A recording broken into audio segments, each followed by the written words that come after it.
ኦኬ ስኬች ኤፍ ኦፍ ኤክስ ኢዝ ኢኳልስ ቱ 1 ፎር ኤክስ። ይሄ ኤክስፖኔንሻል ፋንክሽን ነው። ኤክስፖኔንሻል ፋንክሽን እንዴት ድሮ እንደምናደርግ ስኬች እንደምናደርግ ነው ማሳየው። ስለዚህ ለኤክስ እየሰጠን ኤፍ ኦፍ ኤክስን ማግኘት ማለት ነው።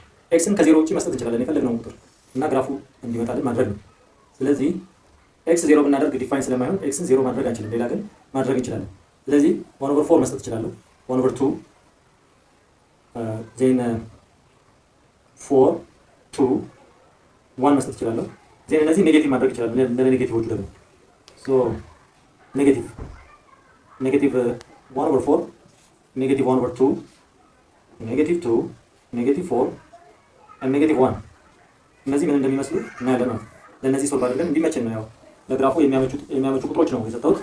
ስለዚህ እነዚህን ምን እንደሚመስሉ እናያለን ማለት ነው። ሶ 1/4 ሲሆን ምን ይሆናል?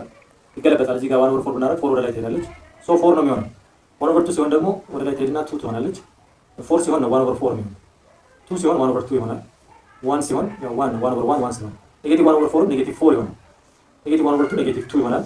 ኔጌቲቭ 2 ኔጌቲቭ 1/2 ሶ ኔጌቲቭ 4 ሲሆን ኔጌቲቭ 1/4 1 ኔጌቲቭ 1 ሲሆን 1 ኔጌቲቭ 1 ይሆናል። ኔጌቲቭ ይሆናል። ስለዚህ ይሄ ግራፍ ምን ይመስላል የሚለውን እናያለን ማለት ነው። Here is x, here is y. Here is x, y. So 1 2 3 4 ኔጌቲቭ 4 እዚህ ጋር አለ። 1 2 3 4 ፖዚቲቭ 4 1 2 3 4 here is 4 ኔጌቲቭ 1 ኔጌቲቭ 2 ኔጌቲቭ 3 then ኔጌቲቭ 4 ሶ እነዚህን ማገናኘት ነው። 1/4 ሲሆን 4 ማለት 1/4 እዚህ አካባቢ ነች። 4 እዚህ ጋር ይሆናል ማለት ነው። ከዚህ ነው እንጂ ምክንያቱም 1/4 ሲሆን 4 ማለት እዚህ ይችላል። ሃፍ ሲሆን ደግሞ እዚህ ግማሽ ሲሆን 2 ትንሽ አለፍ ትላለች እዚህ ይችላል። then 4 ሲሆን ደግሞ 1/4 4 ሲሆን 1/4 ማለት እዚህ ጋር እቺን ለ10 ከፋፍሎ 4 ላይ ማለት ነው። እንደገና 2 ሲሆን ሃፍ 2 ሲሆን የአንድ ግማሽ ማለት ነው እዚህ ጋር። እነዚህ ነጥቦች ብናገናኝ ምን ይፈጠራል የሚለውን ነው። እንደዚህ ከርቭ ሆኖ እንደዚህ ሆነ ማለት ነው ግራፉ። ስለዚህ ኤክስንም አይነካም ዋይንም አይነካም። የፈለገ ትንሽ ቁጥሮች ቢሆኑ 1/something 1/100 ምናምን ስናደርግ ወደ ዋይ እየተጠጋ ይሄዳል። እዚህም በጣም ትልልቅ ቁጥሮች ስናደርግ ኤክስን እየተጠጋ ይሄዳል እንጂ እዚህ ጋር ነበር ተች ኤክስን ተች አያደርግም ዋይንም ተች አያደርግም ማለት ነው። እንደገና ወደ ታች ያሉትን ምስል ኔጌቲቭ 1/4 ሲሆን እዚህ ኔጌቲቭ 1/4 ሲሆን 4 ማለት ይሄ ነው።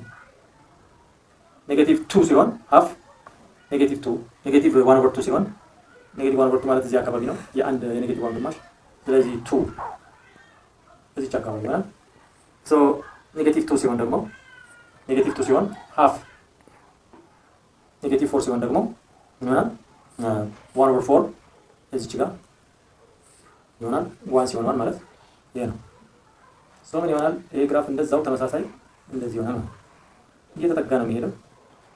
እንደዚህ እየተጠጋ ኤክስ ዋይንም እየተጠጋ ኤክስንም እየተጠጋ ይሄዳል።